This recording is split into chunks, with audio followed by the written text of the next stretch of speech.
Good afternoon, everybody, and thank you for joining us today for Has Your Revenue Growth Slowed? Here's how to turn it around using security offerings. Before we get started with the webcast and I turn it over to Guy Cunningham, just a few housekeeping notes. You can ask any questions you have in the questions box on the right-hand control panel. We will try to get to as many questions as we can at the end of the webcast. Secondly, we are recording this webcast, so you will be available to, or we will be sending out a recording of it to everybody who attended and registered. So be on the lookout for that email in the coming days. Let's take a quick look at the agenda before we get started.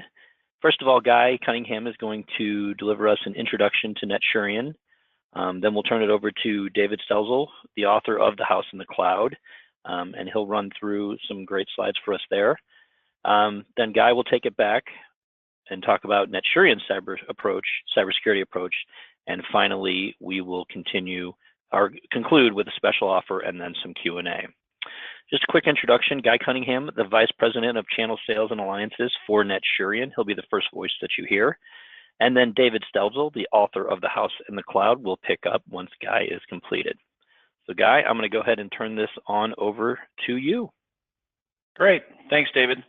I'm actually going to turn on my my camera, so maybe you guys can see me. If anybody's been to one of the trade shows that we've been at over the past couple of years, you'll recognize these T-shirts, the What's Up Breaches T-shirts. They tend to be a hit at the trade shows and the conferences, so I thought I'd represent today. Appreciate the chance to talk with everybody. Many of you know who NetSurian is, and we thank you for your partnership and for your interest in our products. For those of you that are new to NetSurian, I'm going to spend just a handful of minutes talking about NetSurian at a high level, who we are, where we are today and where we're headed as an organization, introduce a new product to you, and then I'm going to quickly hand it over to David Stelzl. So the reason why we have David Stelzl on the webinar today is that his book, The House in the Cloud, has really transformed the way that NetSurian approaches cybersecurity sales and enablement, and in particular, how we enable our partners. Whether the partner is a managed service provider or a value-added reseller, or even our sales agents, his message resonates very, very well. And in today's environment where cybersecurity is at the forefront of everybody's thought process, and yet everybody feels like they're doing something for cybersecurity, the noise in the industry makes it hard to filter out where you want to go for your business. What kind of products do you want to represent? What kind of messaging do you want to take into your customer? And how do you take that to market, and how do you monetize that? So I think David's message today is going to be very, very interesting. It's been highly impactful to NetSurian as an organization. And so we've actually begun to take his concepts and incorporate them into how we not only market and message about our products, but also how we think about roadmap items for the technologies that we're developing as well. So a little bit about us. NetSurian as an organization, we've been getting a lot of press lately, both for our security information and event management technology, as well as a new technology called Branch Software-Defined Orchestration, or Branch SDO. The Event Tracker product has been on the Gartner Magic Quadrant for about 11 years now. We were one of the leaders in the co-managed SIM space, and we were also one of the leaders that brought affordable co-managed and managed SIM solutions down into the SMB and mid-market. Most of those technologies, legacy technologies, were architected for and priced for enterprise, well outside of the budget for many of the SMB and mid-market customers, anybody from 10 million to 5 billion in revenue.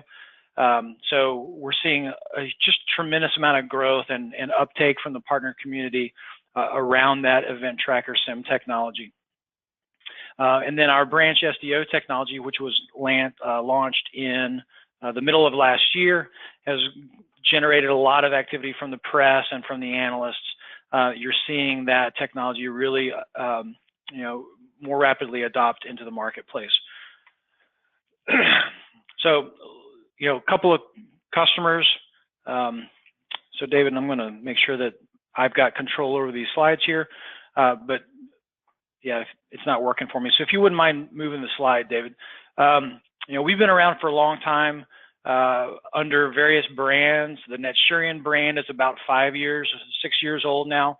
We work with tens of thousands of customers across the globe. Name brands that you recognize on a day-to-day basis, as well as, you know, SMB customers that are only visible in their local community.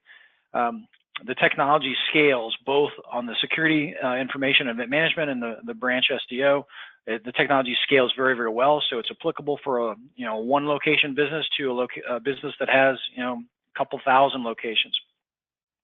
But it's tried and tested and proven in these larger customers to make sure that it works, and then we scale it and size it appropriately for those SMB customers. Next slide, David.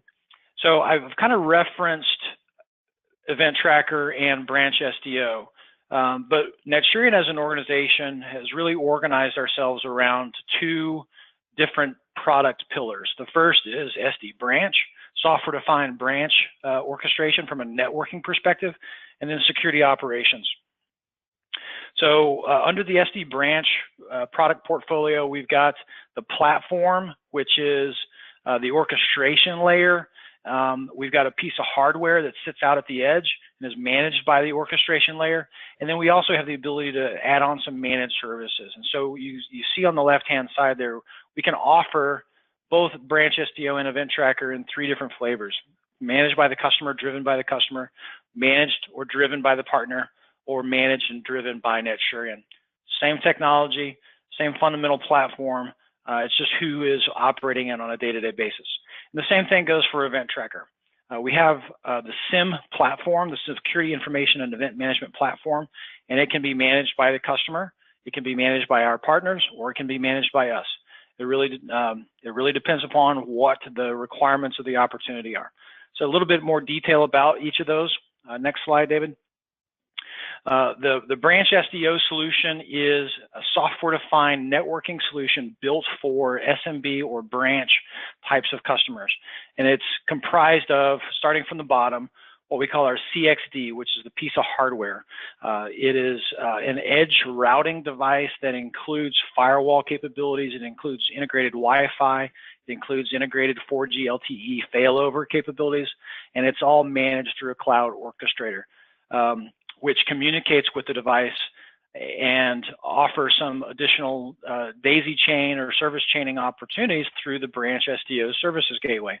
And then finally, the managed services layered on top of that. Many small businesses don't have networking skills or capabilities, so we enable the managed services for that to be done by our partners or by NetSurian, depending upon what the partner's strengths and capabilities are. Next slide, David. The product family that many of you are probably most familiar with is Event Tracker. That's our security operations product platform. And it's built on the technology developed in Event Tracker Security Center. That is the SIM technology. Part and parcel of that is a log management platform.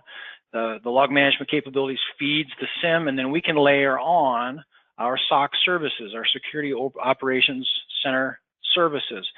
For larger customers, more complicated customers, that's known as Symphonic. For smaller SMB and mid-market customers, less complicated networks, that's known as Essentials. So those are the 2 product families, major categories that you're familiar with. And within the Event Tracker brand, we've just launched something called Event Tracker EDR. It stands for Endpoint Detection and Response. That particular technology within the cybersecurity space is becoming a hot commodity.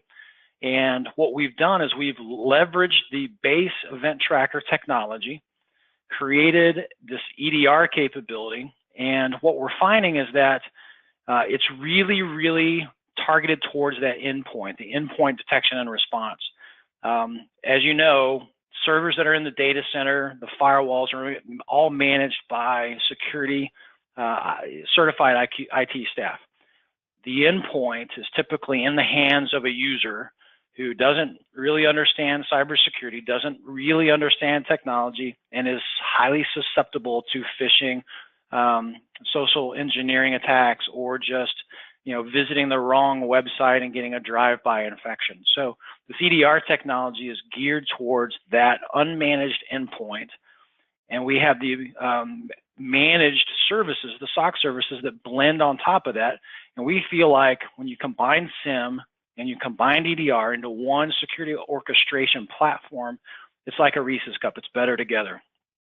We've just had some third-party analysts review the technology, got a AAA rating, which is the highest rating that this company provides, and they analyzed a number of EDR technologies. So we're very, very proud of this. This is brand new on the marketplace. We love to have a conversation with you about it or demonstrate it to you. The final slide that I'd like to talk about is how NetSurian goes to market. I mentioned that we're very, very tied to our partners, right? So today, channel partners make up about 65% of our sales, and that is from a year ago. Channel partners made up about 5 to 10% of our sales. So you can see that NetSurian as an organization is driving very, very rapidly towards the channel-driven sales model. And we work with 3 different kinds of partners. We work with managed service providers, we work with resellers or value-added resellers, and we also work with sales agents. For all 3 of those partner types, we have specific partner programs that offer specific benefits and compensation goals. And so if you're interested in learning more about that, we'd love to have you reach out to our channel account managers or our partner development managers. And so if you're a VAR, for example, not only can you get the solutions from us directly, but you can also buy them through Cenex as a distribution partner. That was something that we announced early in the year.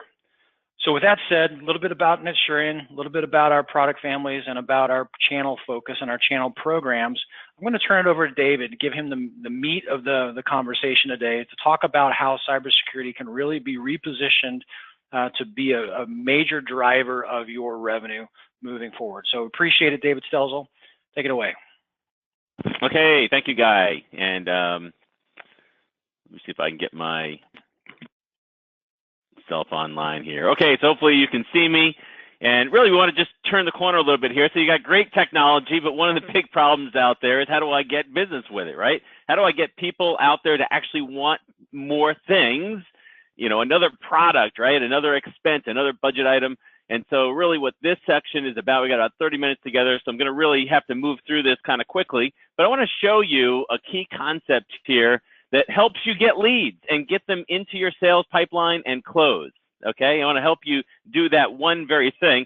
So I want to kind of just briefly tell you, here's where we're headed, okay? So there are probably 90% of the people you're calling on right now have an urgent need that they don't really know about, but if you could show it to them, they would do business with you. I also know that probably a lot of you started your business knowing that you were a technical expert, have a lot of insight into technology, into networking, into servers, into cloud, into all the things that the businesses you call on need, but yet you get in front of them, and a lot of times they just treat it like a commodity.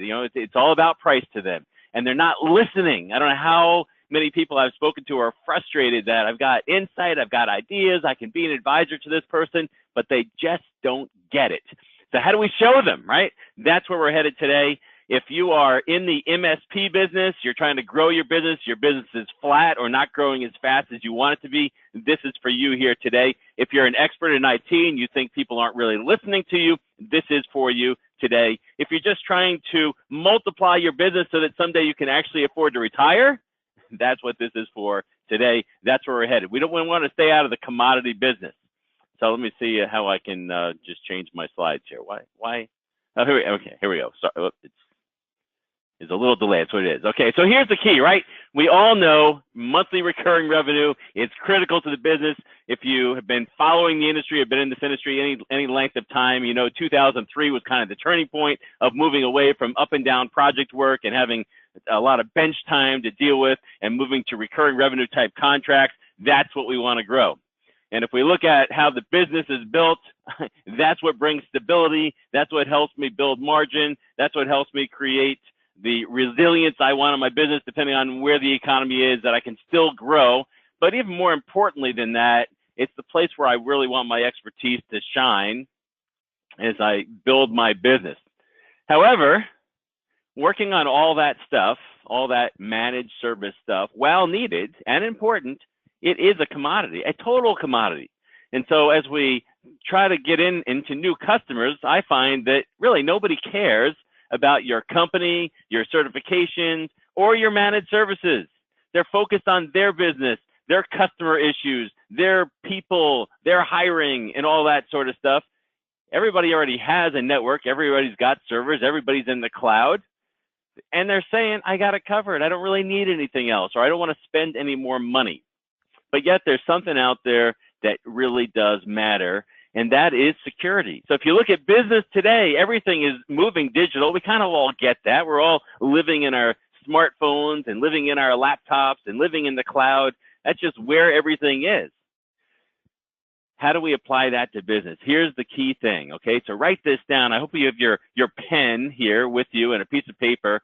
But data is the most important asset that any of your prospects or customers have right now. It's not their people. It's not their infrastructure. It's not even their product.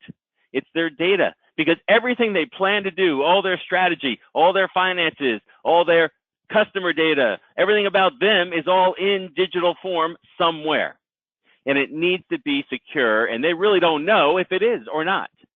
Now, here's a key point, or actually two key points. If you want to sell a managed recurring revenue program, whatever it is, it has to be led with security. In fact, if you do traditional MSP services where you do backups and you monitor servers and do patching and all that sort of stuff, you're selling one of two things. You're either selling something to help them save money, which is, by the way, going to cost you because now they're spending less, or you're providing a new level of security, even if you're just doing basic managed services. And I would argue not enough security, but look at it for a minute, right? What are you doing? You're helping them keep their systems up and running, available to the end users, backed up. All those things are security related, right? What is security? It is confidentiality, integrity, availability, those three things. Anything that manages those three things is security. But we want to take that a step further because digital assets are going unprotected as companies move into the digital world even more than they are right now. So write this down. If I want to sell managed services of any kind, I have to grow it with security. I have to lead with digital asset protection. You might jot it down like that. Think about it as digital asset protection, not security, because that's really what it is. I'm going to protect those assets. And if you want to protect assets, the other thing that you need to know is that you can't sell security without some kind of assessment. You see, it's just an insurance policy, or it's just a measure of some kind of protection that I don't know if I need if there's no analysis, if there's no report that tells me how much exposure I actually have. So those two things, you want to sell managed services, recurring revenue, you have to do it with security unless you want to lose money, and you have to use an assessment to drive that security message. That's the way it works. So what I want to take you through here are three concepts, three principles to build on that right now in the little bit of time we have. First of all, it is the assessment that will close your security business. Number two, every prospect you're calling on right now, at least 99.9% of them need an assessment. I'm going to show you why that is. I'm going to prove that to you. And then number three, it's not all about security, but security leads the way. Once you get in with security, you can go anywhere because now you've established yourself not as a commodity bar of old, but as the trusted risk advisor who then has their fingers into every digital thing that a company does. Okay, those three things. That's what we're going to focus on right now. And we're going to hit them in that order. So again, take some notes. This is not theory, by the way. This is real stuff because this is how I built my business. In fact, I just want to take you back just for a quick second and tell you where all this stuff comes from. So again, I'm Dave Stelzl. As Guy mentioned, I wrote The House in the Cloud. I've written several other books as well. But this book right here is the book that tells you how to get out of the commodity business and how to get into something that has high margin and is in urgent demand. So early on in my career, I got into security in 1995. That's just about a year after Checkpoint. But let me tell you how I got into security because it's kind of an interesting thing. I got into technology in 1984, okay, when we were just starting to roll out local area networks on ArcNet 1.2, I think it's 1.2 screaming megabits per second, and Novell servers, if you remember when they actually made hardware way back when. And what I was trying to do, I just graduated from college, and then I got married right out of college. I didn't have all these kids, by the way. There's a lot of kids. I got 7 kids, just one wife. And we were, building our family early on, and I really had a couple of things in mind as we were doing this. I was working in the Fortune 500, working for Johnson & Johnson. Then I made a move to Bank of America. At the time, I was working for Chuck Robbins. You might know that name. He's the CEO of Cisco today. I'm the guy who taught him what a router is. Just want to put that on video here, okay? And he has obviously climbed the ladder and done a great job and, helped build a very successful company or taken over one. Anyway, we're working together in this bank, and we're both, kind of at the bottom level of the bank, okay? He just come out of college too, graduated Chapel Hill, and we're working on building this business. And I've got a couple of desires. And one is to do something significant, like everybody that graduates from school and just thinks, hey, I'm smart, right? I want to do something meaningful in life. And 2, I want to make some money so that I can give my family a decent lifestyle. 2 big aspirations I think most of us have.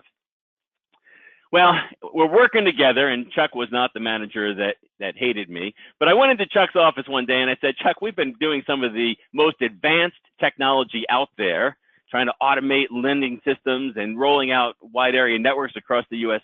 at the time. It was just state-of-the-art stuff. It hardly worked, but we were getting it to work. And I said to him, is there a roadmap, a career path inside this company where we're actually going to be able to move up? And he said to me, well, I got news for you. I'm leaving. I'm going to Wellfleet, which was then Cisco's #1 competitor. And he said to me, you can have my job. I'll recommend you for it. But we had just acquired a bank in Texas, and they were taking over the IT organization. And he said to me, they hate us. Okay, they're all going to get the good jobs, and we're going to be left with the bad jobs. I can just tell you that right now. So he recommended I leave. And at that point, I went and spoke to a good friend of mine who was doing all of our cabling, an entrepreneur, and still a good friend of mine, this guy, Fred. And I asked him the same question. He said, yeah, you should leave. You should go out on the consulting side with this leading edge technology and do something significant. Well, I got together with 3 other guys and we started a company. This is 1995. And I tell you what, we had a big vision, right? We were going to go out and build this company. And it was when we started that company that I discovered something really amazing. I've been in IT all this time, right? And so now I'm on the selling side. I'm technical, but I'm, having to drive business. There's 4 of us to drive business. And the thing I learned that month or 2 or that first quarter was it is hard to sell. I thought salespeople drove around in their BMWs, played golf all the time, and went to free lunches and stuff like that and got big paychecks for doing really nothing. Okay. And it was a rude awakening. And so we're sitting in this conference room about 3 months into it, way in the hole. We didn't have any money, but investors had invested in our little company. And they were asking us, where's the money? Where's our return? And we are hundreds of thousands of dollars in debt and just scratching our heads. I had hair back then. And there was this one guy that we hired from Appalachian State right out of college. And he came to me and he said, I think we ought to be in the security business. This is 1995, a year after Checkpoint started. And it's like, well, what does that mean? And he started to explain it to me, and it really made a lot of sense. We should be in the security business. And you know what? We didn't get rid of all our other stuff, but we did start working on the security space. And you know what that did for us? It opened doors. It opened doors like crazy. We got into big companies like BMW and some of the big banks in Charlotte, where I'm from, and Michelin Tire and many mid-market companies. And you may not call on those big companies, but my point is it was a value proposition that set us apart. Well, it's not just an anomaly, because several years later, that company was sold to another large integrator, and I went to work for a global integrator. They didn't have a security practice. I pitched that to them and said, let's start one. This is the year 2000, and in 3 years, we had a $33 million business on security from zero. That first business went from 0 to 75 million, by the way, in just 5 years. Okay, what I'm saying is it's a repeatable process, and for the last 15 years, I've been working with companies all over the world, helping them either get into the security business or take what they've got and grow it. And if I were to throw out some of the names that I've worked with that are big companies today over the last 15 years, you would recognize their names because they're big. Assessments drive security. I learned this from Price Waterhouse because I got to work with them just a couple of years between the bank and working for and doing the startup in 1995, about 2 years. Everything they do leads with an assessment, and assessments drive big business. And the other thing they do is they cut out a lot of the competition in the process. So let me give you a couple of examples of what I'm talking about here. One of the early deals that I worked on was with a bank down in Charleston, and we were in there trying to sell this firewall to them. It's a pretty simple commodity sale. Of course, back then, a firewall was a $100,000 project. It's not anymore, but it really was back then. And I remember just struggling over this. We had an IT guy involved, and he really liked one brand, and we represented another brand because we were brought in by a manufacturer, and we couldn't trade horses. We wanted to be loyal to that company, and we're just kind of going around and around and stretching weeks into weeks and more weeks, and a lot of costs driving back and forth. And it dawned on me, if I were back working with Price Waterhouse, what would those guys upstairs do? They would come in with some kind of assessment, some kind of study, some kind of gap analysis. And so using some different strategies that I've documented in some of my writings, we made our way up the ladder to an EV of operations, EVP. And when I got in front of this guy, IT guy was still in the room, by the way. And instead of talking to him about firewalls, I knew that was going to happen. Instead of talking to him about firewalls, we started talking to him about risk. Not product, risk, exposure. And we got into that conversation. The IT guy kind of checked out. None of this made any sense to him because we're talking about business.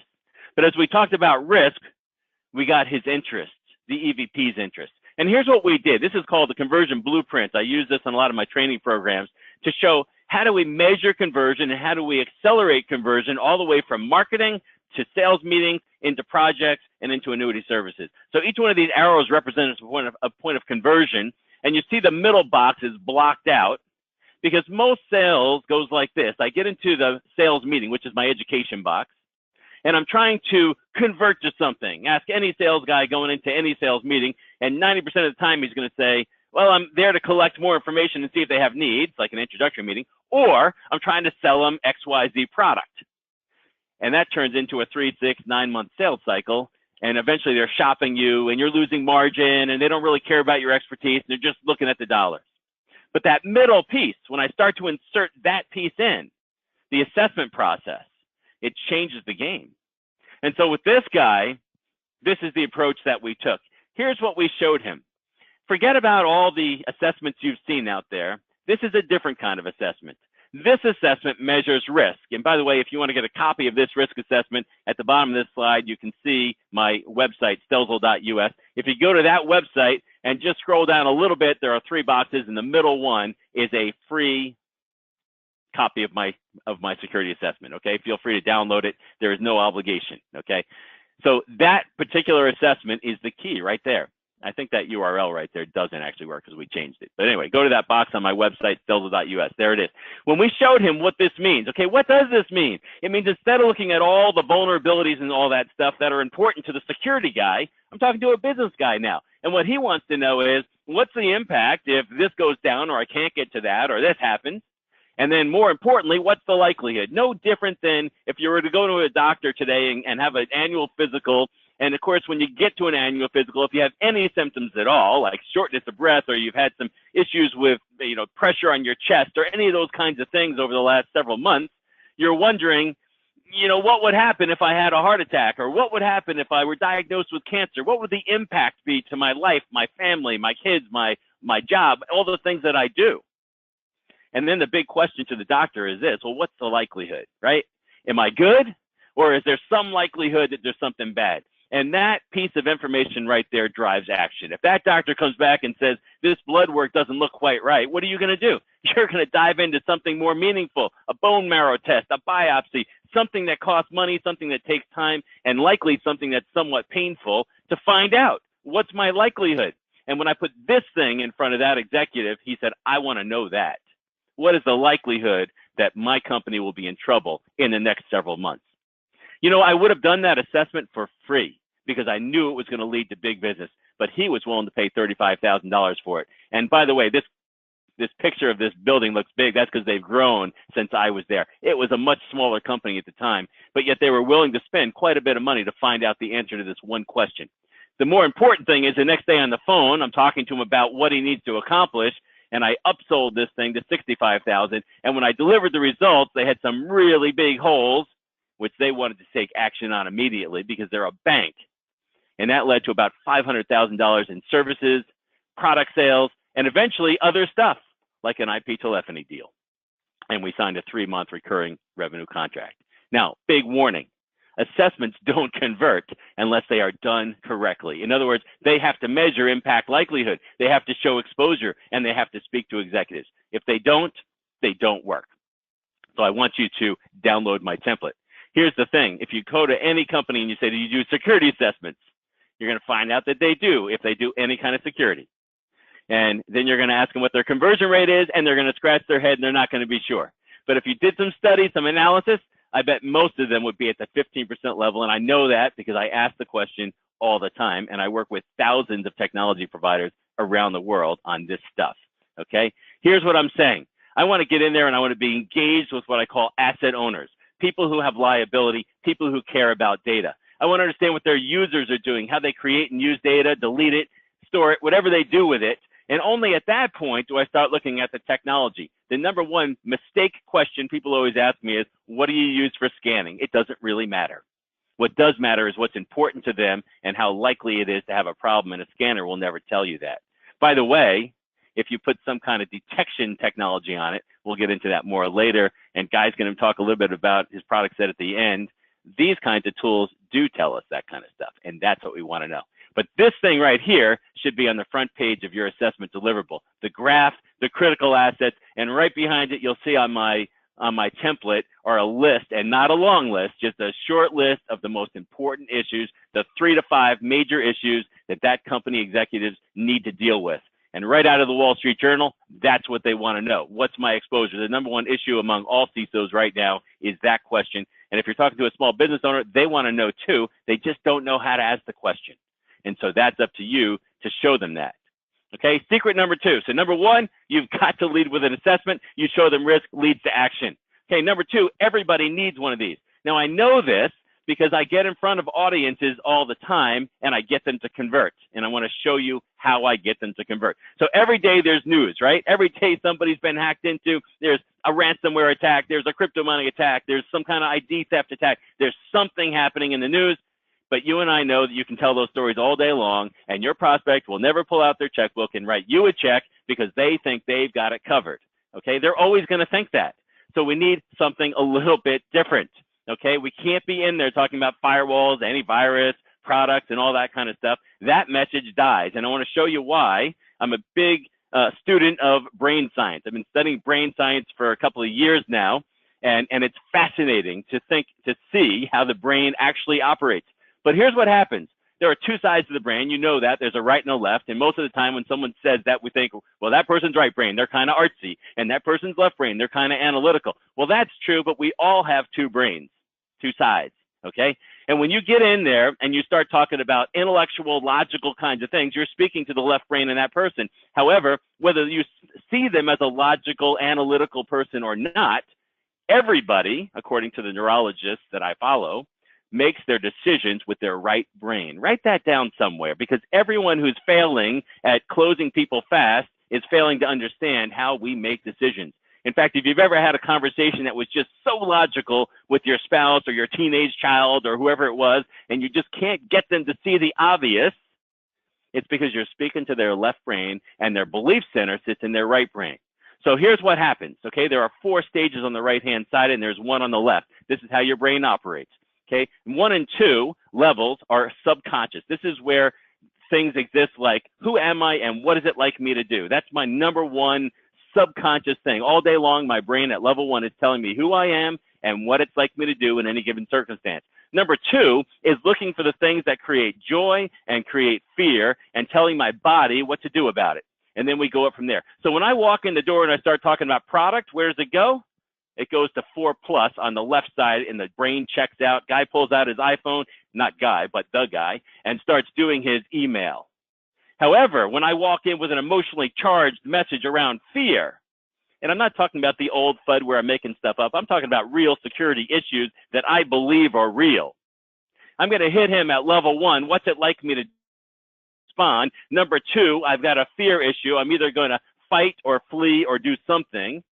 Number 3 is a conscious level right brain thing that happens where my brain goes, do I know what to do right now? And the answer is usually no, because this is a business guy with a security fear. So that goes to level 4, and level 4 asks the question, is there somebody here who can help me? And when the brain asks that question and you've established yourself as a trusted person standing there with a process in mind, then 4+ kicks in on the left side and says, okay, what are the steps? Okay, this message works. And as a result, I go around the country and I speak to audiences all the time, your prospects, on the behalf of my customers, and we close these people in groups because this message works. Okay, what are we doing? We are converting to an assessment because what the left brain wants to know is, what's my risk? And then it goes on to a conversion to remediate once I show them they have an issue. And if they didn't have an issue, there'd be no conversion, but there always is. Now, I don't have time to take you through my whole messaging because we just don't have time in a 30-minute thing, but there's a framework that I use, and I just want to give you a quick picture of how it works. There's a house, a cloud, and a coverage model.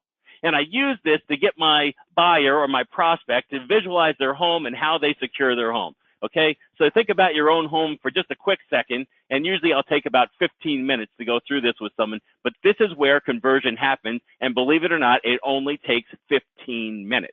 Okay, that is incredible, but it's brain science. It is not something else. Okay, it's just purely science. It happens. You do this, that happens. Okay, so think about your home for a second. They've got their doors and their windows and stuff. They lock them up at night. My alarm is set. I've got dogs in the backyard. I got 3 of them out there. You know, you might have some kind of weapon in your home. You might have you got your number memorized, 911, to get to the police, Crime Watch, which does nothing. Maybe you've got some cameras. Okay, we have all that stuff. And I want them to picture all that stuff, but the truth is none of it actually keeps your house safe.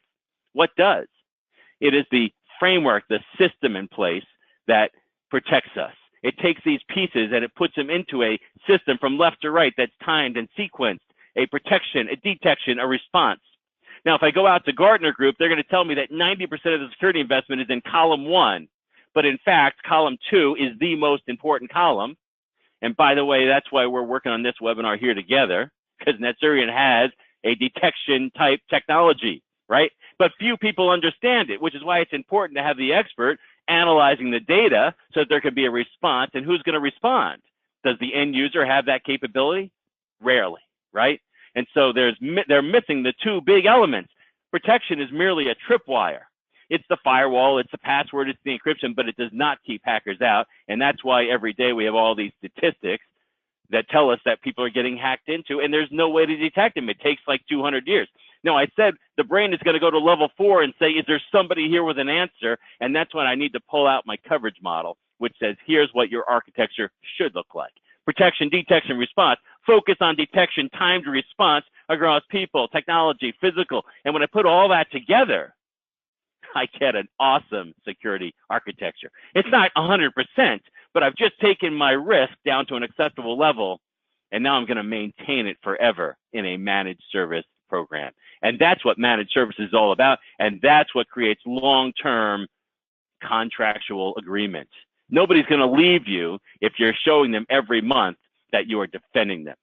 Now, I'm not saying get rid of your managed service offering if you have one, because once you get in there, you can go anywhere. Why? Because now you've established yourself as the advisor. You're the guy with the coverage model. You're the person who understood risk, impact, likelihood. You measured it, and now you're ready to remediate it, and you're standing by to respond if something happens. It's about detecting quickly and responding before it's too late. So number 3, we need to now build our ascension ladder. It turns out that buyers will only buy one of 3 things. I would put 4 on there if ROI actually worked, but it doesn't, and it never works in security. There are 3 things: operational efficiency, competitive advantage, risk mitigation. Those other 2 save cost, but risk mitigation is responded to faster. Why? Because the brain always responds to a cancer message before it responds to an investment message. You're always going to go fix that thing that's going to kill you before you do that thing that's going to get you rich.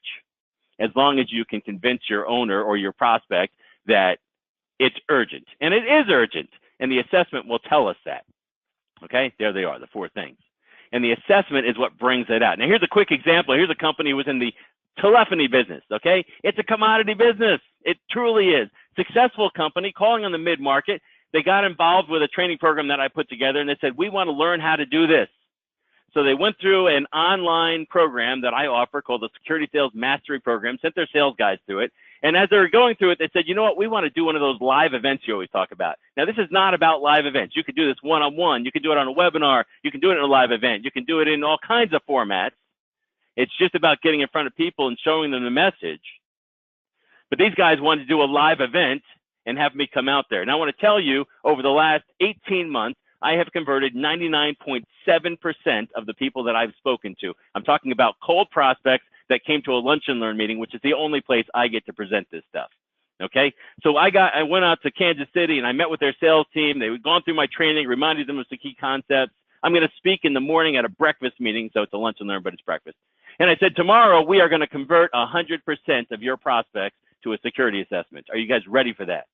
And you know what they did? They looked at me like, how is that possible? That is totally impossible, right? They kind of laughed about it. But you know what? The next morning I showed up. We had gotten 30 people to sign up for this thing.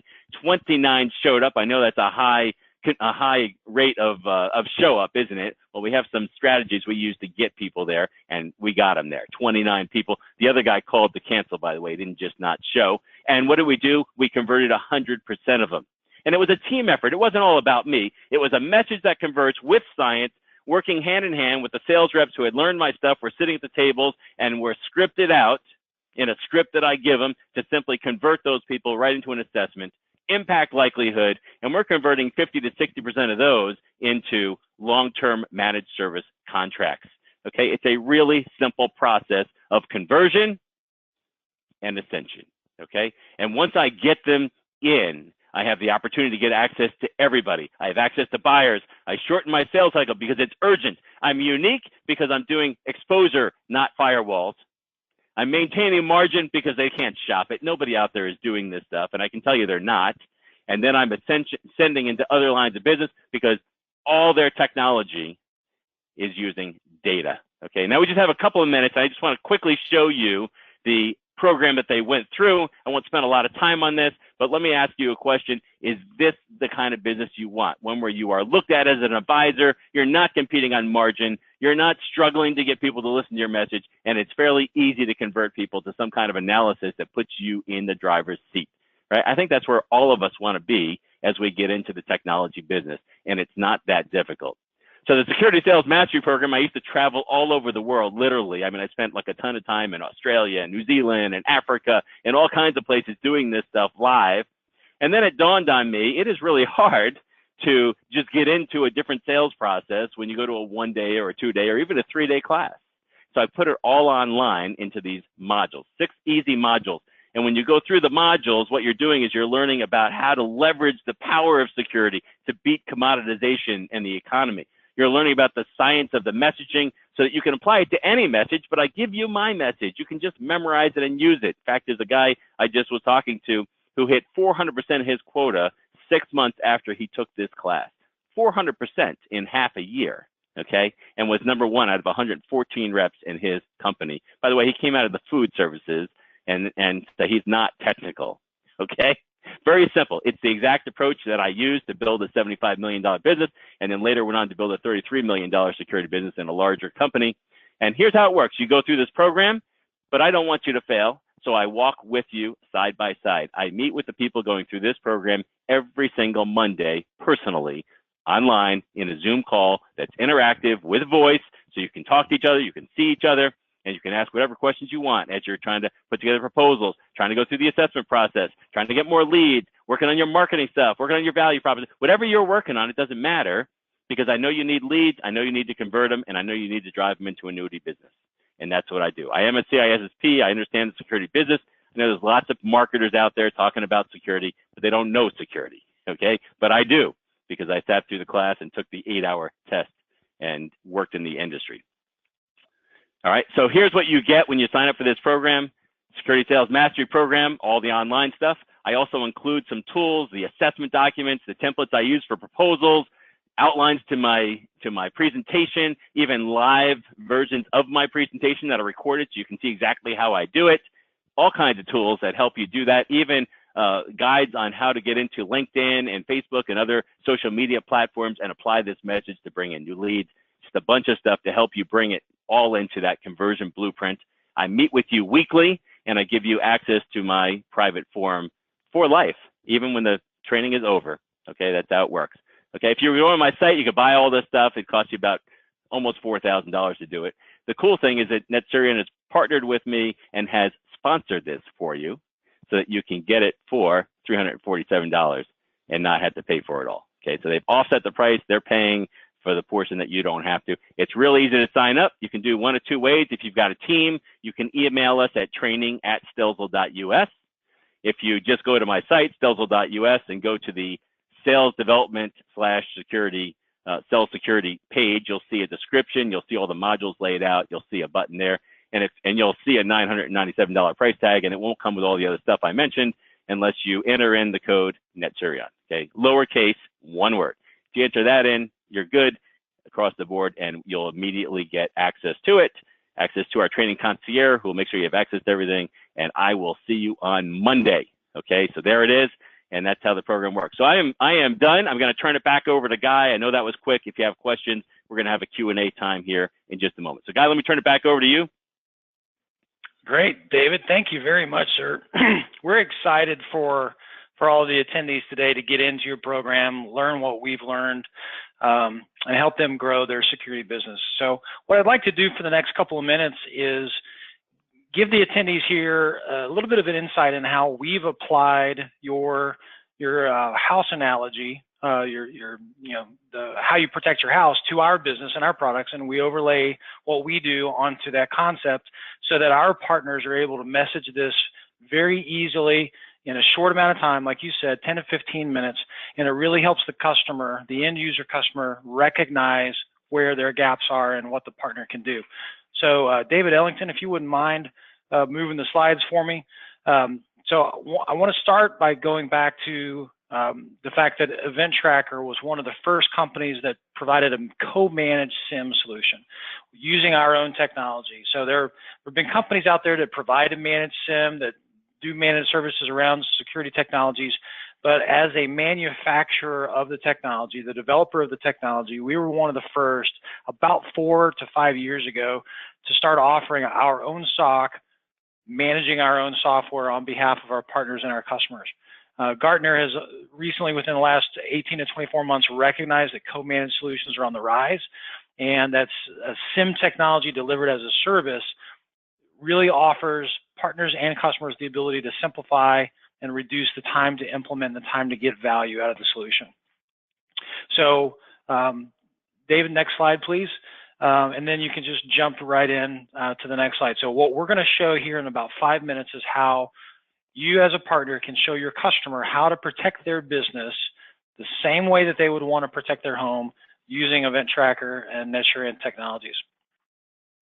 So like David Stelzl said, there's really 3 layers of protection here. There's the prevention, detection, and response. And David, if you'll just build this slide out for the sake of time, you've got everything from the locks on your doors to the locks on your windows to the security lights, signage on your front door that says we're protected by an alarm system. All those kinds of things are prevention, trying to deter somebody from kicking the door in.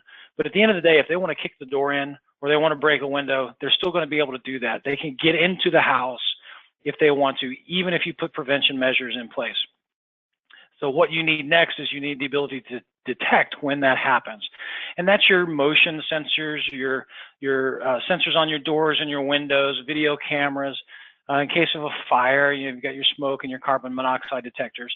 That's going to generate some sort of notification that somebody's done something that you were not expecting them to do. But then the last piece of that is the ability to respond.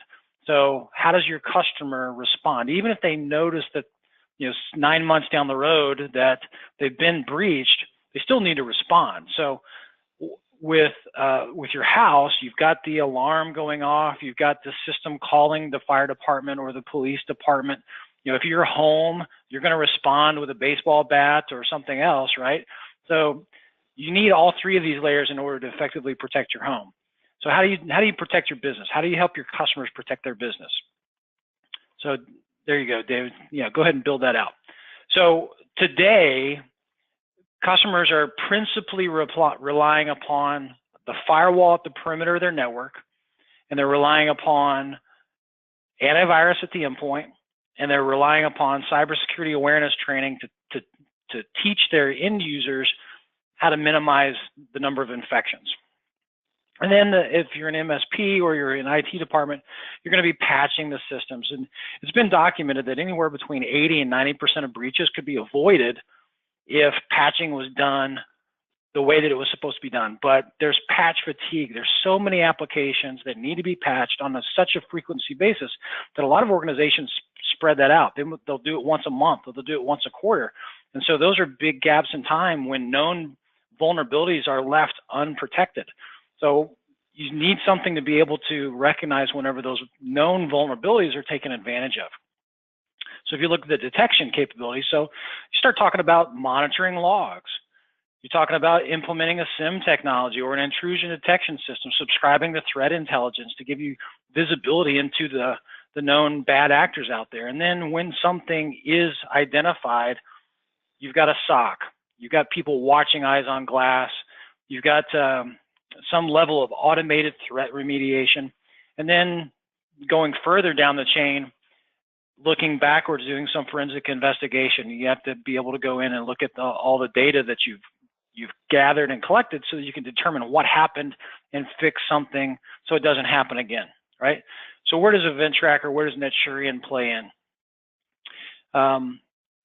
These are the technologies that we provide our customers and we provide our partners. We've got log monitoring. We've got the SIM capability. Because our technology lives at the endpoint, it functions as a host-based IDS. We subscribe to about 50 different threat intelligence feeds, and we incorporate that as we're analyzing all of the log data that we're collecting. And then we've got a 24/7 SOC that is looking at all of those logs, looking at the alerts that are generated, and providing not just a notification that something's happened, but we actually provide you with 5 W's. We provide you with the who, the what, the when, the where, but then also, what do you want me to do about it? How do I fix it? How do I stop it from happening again? And then on top of all of that, because our technology sits at the endpoint, and because of the enhanced functionality that we announced at RSA with our endpoint detection and response technology, we've got the ability to automatically add in not just a detection and response capability, but the protection aspect as well. We can terminate known bad IP addresses from connecting to your network. We can terminate known bad MD5 hashes from running in your environment. And with the EDR, we can add on top of that protection from unknown processes. So not only are we protecting you from signature-based known bad actors, but we can identify when a new process has been launched, analyze that for you, and then protect against that as well. Proactively add that into the proprietary Event Tracker whitelist and blacklist capabilities. So pretty cool stuff, right? So 3 slides. I covered that in less than 5 minutes. And you can wrap up that conversation by asking your customers these questions. So first of all, are you assuming that your perimeter defense is perfect? That there's no way that anybody could get past your firewall? And what happens if they do? What if the attack does get through your firewall or does get past your antivirus? And as we all know, antiviruses are not perfect. Signature-based technologies, even heuristics or behavior-based technologies are not perfect. There's always a way to get around it. What are you going to do about it? Are you confident that all of your endpoints are patched perfectly all the time, that they're protected against all known vulnerabilities, or are there gaps in that? Are you confident that every user on your network is 100% protected against phishing scams, that you don't have an end user that's going to inadvertently click on an attachment or follow a link that's infected? And if an employee's login credentials get compromised, which they do on a regular basis because that data lives in multiple systems around the internet, if that does get compromised, how are you going to know about it? If you're using O365 and somebody logs into an approved login with an approved password, but they're logging in from China instead of Hoboken, New Jersey, how are you going to know about it? If an IT admin takes their authorized credentials and does something nefarious with it, how are you going to know that they're doing that? They create a new user, which they then give to admin privileges, and then that fake credential gets used to do something nefarious. How are you going to know about it? And then you start talking about business. How valuable is your customer's data or your company's data? what kinds of data do you have on there? Obviously, you've got accounting records, you've got intellectual property, you've got customer relationship information. You also have probably connections into your partner networks or into your customer networks.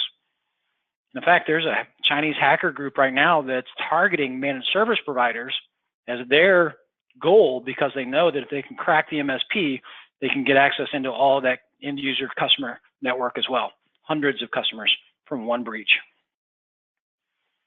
So I'm going to wrap it up and just tell you that we're very thankful for the relationship that we've developed with David Stelzl. As I mentioned earlier, his content is really driving us forward aggressively. And I think what we can deliver to our partners is a solution and an approach that is affordable for your customers, affordable for you. It's also efficient, meaning that it allows you to deliver valuable services with a limited amount of investment, a limited amount of time, very easy to install. At the end of the day, it's efficient, right? It's going to provide you the level of protection, detection, and response that you and your customers need. And hopefully that you'll be able to help build the want inside of them as well.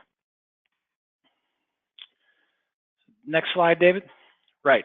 So action items, and then we're done. And we're gonna finish right before the top of the hour. So we'd love to schedule a discussion with you. We can talk about Event Tracker. We can talk about Branch SDO and how both of those technologies can be applied very quickly into your customers' environments, into your environment from a test perspective. It can be done so affordably. And then from a management perspective, it's very simple to manage these technologies at scale. We already talked about the discount code that we've negotiated with David for his advanced training. So I highly encourage you to go out and pursue that yourselves. But then also, I would encourage you to go to our Catch of the Day website. Our SOC team is gold. They're motivated to find those hard to find security threats and vulnerabilities and breaches. And we publish those at the Catch of the Day. It's a website that the next slide will show you the URL for that. But that gives you real world examples of how Event Tracker, our technologies, and our SOC team are able to protect, prevent, detect, and respond. So we appreciate your time. I'm going to turn it back over to David Ellington for a few minutes of Q&A. We might run a few minutes past the top of the hour, but we want to make sure that we're able to answer any questions that you might have. Thanks so much, Guy. We do have a couple of questions, and we still have time for a couple more if anybody wants to put them into the chat box there. Let's start off with this one. Everyone has security on their website. How do we differentiate between people who say they do and you guys? Yeah, so I wanted to make a comment. I get asked that question all the time, and I'm sure, Guy, you might have some thoughts on it as well. But when I go out and I speak at conferences like a distributor conference where there are, hundreds of resellers out there, I always ask the question, how many of you guys are really in the security? Well, first I ask, how many of you have security on your website? Usually it's like 100% of the audience. But then I ask, leave your hand up if you're really in the security business. And all the hands go down. Usually about 10% of those hands are left up out of a few hundred people that actually do it. Now, it doesn't mean they're not talking about it and saying they do it, but I want you to go into this realizing they're not doing it, okay? Which means they don't really have partners behind them that are providing the kinds of services you just heard about. They're really just doing like firewall management, meaning they change a few things. Now, the other thing that I know is that all the assessments that I see are primarily scanned, and I'm not going to name any names, but there are some, SMB class scanners out there which provide almost zero value, meaning they don't find any of the things that Guy just mentioned. They just come back with some reports about things like some ports are open and some patches are missing. And I'm telling you, business owners don't speak that language. It's kind of meaningless to them. They're looking around their environment going, well, everything looks fine to me. I don't have any more money to spend. So I need to show up with some kind of risk analysis that's impact likelihood that speaks to somebody with a financial mind. When they see a graph like that, it reminds them of stuff like the stock market. What's the impact if my stocks go up? What's the likelihood this guy's going to grow or shrink? Should I invest? I mean, that's kind of the thing, I relate it frequently to medical kinds of things because they speak that language. The average business owner out there is somewhere between 45 and 70, And they know that language because anybody in that age range is starting to think about health a little bit more seriously. So if you use the messaging that speaks to them, you're going to bypass all those people out there that are talking about firewalls, passwords, and 2FA, which also is meaningless to these people. So, so it's working. And the point is it's converting when I get out there. Yeah, I would back that up by saying, partners in general today are really getting hammered by the market, the analysts, the press, the vendors, and saying cybersecurity, cybersecurity, cybersecurity. There's a ton of product out there. But like David said, selling a product, selling a firewall, selling an antivirus solution, selling an EDR solution, selling a SIEM gets you part of the way there. But the ability to add those managed services, because at the end of the day, customers are not interested in buying tools, they're right? They don't want to hire people to manage a tool. They want to get an SLA from a vendor, from a provider that says, we're going to be watching this 24/7, whether it's your network that we're monitoring or it's your SIEM environment, your security environment that we're monitoring. We want to be able to know that we've got protection 24/7. And they know that they can't do it themselves. And even most managed services companies can't really do it themselves because the investment of building up a SOC, 5 to 7 people plus all the tools and the technology, it's a couple $1 million a lot of times. So what NetSurian can provide you is not only the tool, the technology, the platform, but we also can provide you the NOC services if you need it for managing the network. We can provide you the SOC services if you need it for managing the security environment. So we can help you get the rest of the way and capture not only the product sale, but also that annuity managed services and maintain your position as a trusted advisor and part of that customer's organization. Got another question, David Ellington? Yeah, I got one more question for you. I need more leads. How do I get people to listen to this message? So I would like to take a stab at that. We do a lot of lead generation work with is a big problem. And what we found is that if you are providing answers out there to questions that they really are asking. So there's two things that you ought to be doing. One is you ought to be putting content about stuff that people care about. I always encourage people to go back to your website, to your blog, to your social media, and see what you're posting out there. And a lot of people are using aggregated content that comes from a manufacturer, and it has, it's like, the latest patches for Microsoft. Nobody cares about that stuff. But if you go to there's a website out there called answerthepublic.com, answerthepublic.com. And on that site, if you ask a question, it'll tell you if that's a popular question out there. Are people asking that question? So as an example, if you type in, what's ransomware? You know what? It's not that popular. If you type in, how do I know if my iPhone's been compromised? That is a popular question. So I would play around with that a little bit and see what are the things that are really being asked about out there. And then start writing about those things. Has my network been compromised, by the way, is also a very popular question. And that's a question that can be answered with this technology right here. But it needs to be preempted with some content. I'm a big fan of using lead magnets, one sheet downloads. Here's 5 things to look for in case you've been compromised. That gets you your contact information, follow up with a phone call and have a discussion about it. And then, man, if you can move them into an assessment, it's going to show urgent issues, and then you're driving into some way to manage that ongoing, because that's a point in time, and that's where that whole MSP thing has to come in. Yeah, I'll back that up. I mean, David's much more in tune with the generating of the leads. I'm really in tune with how do we take that lead and turn it into a prospect, a legitimate potential customer. And I would say 2 things. The first thing that I've learned over the last 24 months in this position is if you're using generic cybersecurity statistics, it's probably not going to do you really well, because everybody knows that cybersecurity is important. They all know that there are risks out there, but they also feel like if they've done the basics of firewall and antivirus, that they're protected. So they let that stat go in one ear and out the other ear.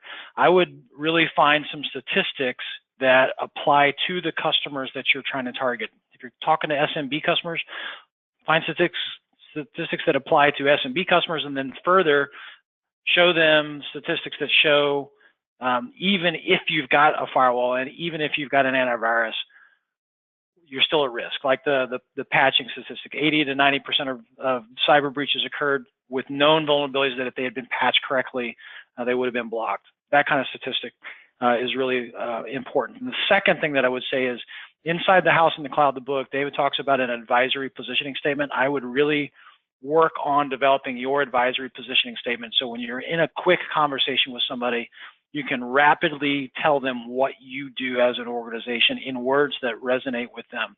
It helps them understand, apply it to their life instead of using, you know, acronyms and industry speak that they're not really going to get, right? So I'm not going to go into that. I'm just going to tell you to buy the book and read it and go through his training to understand what that advisory positioning statement is. But I think those two things will really help convert the leads that you generate into actionable, engaged prospects. All right. Well, thank you to both of you for all the information you shared today. We are a little bit over the top of the hour here, so I think I'm going to go ahead and close things down. Just a reminder, we will be sending out a recording of this webcast to everyone, along with the coupon code that David had mentioned during the webcast. So be on the lookout for that within the next couple of days. Once again, thank you to David Stelzl, and thank you to Guy Cunningham. Everybody, have a great day. Thanks, everybody. Appreciate your time today.